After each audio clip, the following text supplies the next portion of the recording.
Why is it exciting?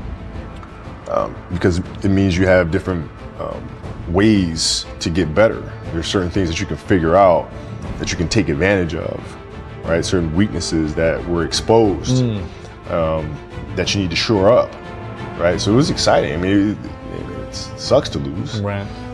but at the same time, there are answers there if you just look at them. Because you get the information from losing more than from winning, probably. Yeah. I mean, the answers are there when you win too. You just have to look at them. Yeah. Right. So it's a constant process. It's exciting when you win. It's exciting when you lose, because the process should be exactly the same, whether you win or you lose. As you go back and you look and you find things that you could have done better. You find things that you've done well that worked. You figure out how did they work, why did they work, how can you make them work again. Yeah. And but the hardest thing is to face that stuff. The planet has something to prove. If you walk through life and feel like you have nothing to prove, then you're a fucking loser.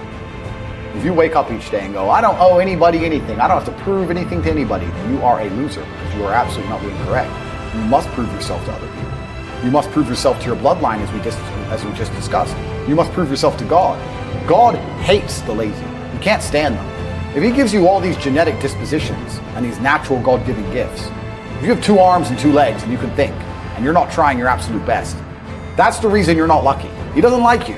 He likes the people which show him the beauty of his own creation. He likes to give somebody building blocks and then to build something amazing. It's the best thing about being a man. You have to build who you are. Right? You can decide if you want to be a funny comedian, or a musician, or a kickboxing world champion, or fight the Matrix. You can decide whatever you want to be. God loves to see that. Those people, for some reason, seem to be enormously lucky, right? The person who goes, I don't have to prove anything to God. I don't owe all of my ancestors any effort. You know, for 5,000 years, people were dodging saber-toothed tigers and catching the plague and running from Genghis Khan just for my stupid ass to be born. I don't owe them anything. I don't owe them a thing, because I want to play video games. These people are fucking losers. You should walk through Earth with force inside of you. As I walk into this hotel reception, everybody, not because they know who I am, but because as I move, even if it's behind their head, people feel something. And they go, it's an energy that comes from brutal competence. It's almost like an evolutionary thing where a rabbit can just smell a fox. It just knows. That's what happens when a predator walks in a room, even amongst humans. You pay attention next time you're in a restaurant. If a man who's truly dangerous walks in, nearly every other man kind of looks up at the same time. Feel it.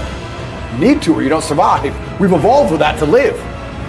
That's who I am. I couldn't imagine not being that man. I've done that because I've been trying to prove myself to my lineage my entire life. I wake up every day with something to prove. I have hundreds of millions of dollars. I wake up and think, fuck, more. I'm in fantastic shape, 4 times world champion. Fighting the Matrix out here by myself, more. I will have to be braver. I must try harder. All I do is prove myself. So when I hear people go, I don't have nothing to prove, then you're a fucking loser. Peasants have never felt like they needed to prove anything. But kings felt like they needed to go and conquer land. Isn't that coincidental? That the king, who already had it all, felt like he needed to go to some far-flung land and conquer it and take it and prove he's the king. But the peasants, I don't have to prove nothing to nobody. You're a fucking loser, man. You're a dummy. I absolutely and utterly, completely have everything to prove to everybody all of the time. That's who I am. I will prove anything to anybody. If I sit and say X, I will prove it to anyone. I can be checked at any time. If someone would have come up to me in that lobby and argued with my ideas, I would have proved that my ideas are sound. If they would have attacked me, I would have destroyed them completely and utterly. Absolutely. That's who I am. So yes, I have a lot to prove, my friend.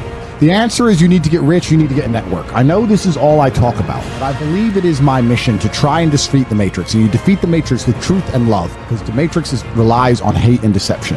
I love you enough to tell you the truth. And the truth is that you're fucked if you're not rich. I don't have any answer for you. People say to me, Andrew, what do I do if I'm not rich? I don't know. I don't know what you will do if you don't have a bunch of money, because it's going to become harder and harder. And in the next 30 years, unless you're rich, you are finished. You are done. The only thing I can do is try my best to teach you how to make money. That's all I can do for you. If you're prepared to work hard, I can guarantee you'll make enough money to afford carbon credits. If you're not prepared to work hard, if you're a quitter, then you are going to be a slave, and your bloodline are going to be enslaved for the rest of human time. That is the bottom line to it. There's nothing else to say. That's what's going to happen. Yeah. So you have to decide if you want to escape or not. If you want to escape, ladies and gentlemen, The things I'm telling you now on a public Rumble stream, imagine what I will be saying in my private network. Imagine what I'll be talking about inside the war room or the real world. You can't just sit and coast any longer. You have to take drastic action. Everybody always says, if you tried your best, that's all that matters. The best is all you can do. If you tried your best, it doesn't matter what happens. It doesn't matter if you lose if you tried your best. Most people have heard that before. But there is a secret to the universe that most don't know. If you actually try your best, you can't lose. Not pretend to try your best. Not try your best 90% of the time. Not try your best with excuses. If you genuinely try your best all of the time, all day, every day, it's impossible to lose. So when people say, if you tried your best, it's okay to lose, that is a logic fail. Because if you lost, you didn't try your best in the first place. If you actually try your best, it is impossible to fail in this life. God is watching and he rewards those who want it the most. If you want it the most, you can have it. It's a competition. Every dollar you want, the house you want, the car you want, other people want, you have to win. You have to want it the most and genuinely do your best, because most people aren't capable of doing their best anymore. To get up every day, whether they feel like it or not, and perform regardless. That is the secret. You cannot fail if you try your best. So if you don't have the car you want, the woman you want, the relationship you want, the friends you want, the house you want, you haven't been trying your best. Because I guarantee you, the second you do, you'll have all of it. Every single one. I read a lot of emails. I got a lot of emails and a lot of messages. A lot of people like, bro, I'm trying my best. And my answer is simply no, you're not. I really don't think they're trying their best. Maybe I come across and I seem non-sympathetic, but I'm from a council estate in Luton. I'm now a billionaire. And it's because I actually tried my best. What's funny is this. If you were to take somebody who says, I'm doing my best, I'm really trying, and you were to get an exact schedule of their last week and find all the times they've wasted time, you'd say, look, you've wasted time, wasted time, wasted time, wasted time. You know what's actually amazing? Most of those people are not even self-reflective enough to go, you're right, I'm not trying my best. And you know what they'd say? Well, I have to rest sometimes. Well, I have to have a social life. They'd be so arrogant because they're arrogant. I had to do my Facebook. Yeah. No matter, you'd even show them, here's where you fucked up. Well, you know, I have to, oh, you're crazy. And then they go back to being a loser. That's the amazing thing about losers. You can drag them to the water, but they won't drink it. It's beautiful. They always feel like they're doing everything, rather than like a successful person feels like they're not doing enough. You nailed it. They have no self-accountability, and you're right. A lazy person thinks he's working too hard, and a successful person thinks he isn't working hard enough. And we're doing 20 times the work they are. And we're like, oh, I could have done more, could have done this. Oh, I missed that today, can't miss that again. Oh, I should have taken that call. I should have flown there. I should have. That's, you know, we have guilt about it. They don't give a solitary fuck. And even if you pointed it out to them, they'd sit there and go, oh yeah, and they'd make some excuse for it. So I look at it with rationale and say, okay, well, the reason why I shot air balls is because my legs aren't there. I go, well, next year they'll be there. That was it. Done. So many guys tell stories about your work ethic. What was really your work ethic like, and for how long did you stay disciplined? Well, I mean, every day. I mean, since 20 years. It was an everyday process, and trying to figure out strengths and weaknesses. For example, jumping ability. Now, my vertical was a 40. It wasn't a 46 or 45. My hands are big, but they're not massive. Right? So you got to figure out ways to strengthen them. So your hands are strong enough to be able to palm a ball and do the things that you need to do.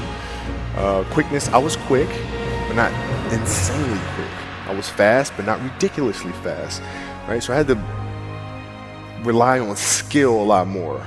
I had to rely on angles a lot more. I had to study the game a lot more. And but I enjoyed it though. So like from the time I can remember when I started watching the game, I studied the game and it just never changed.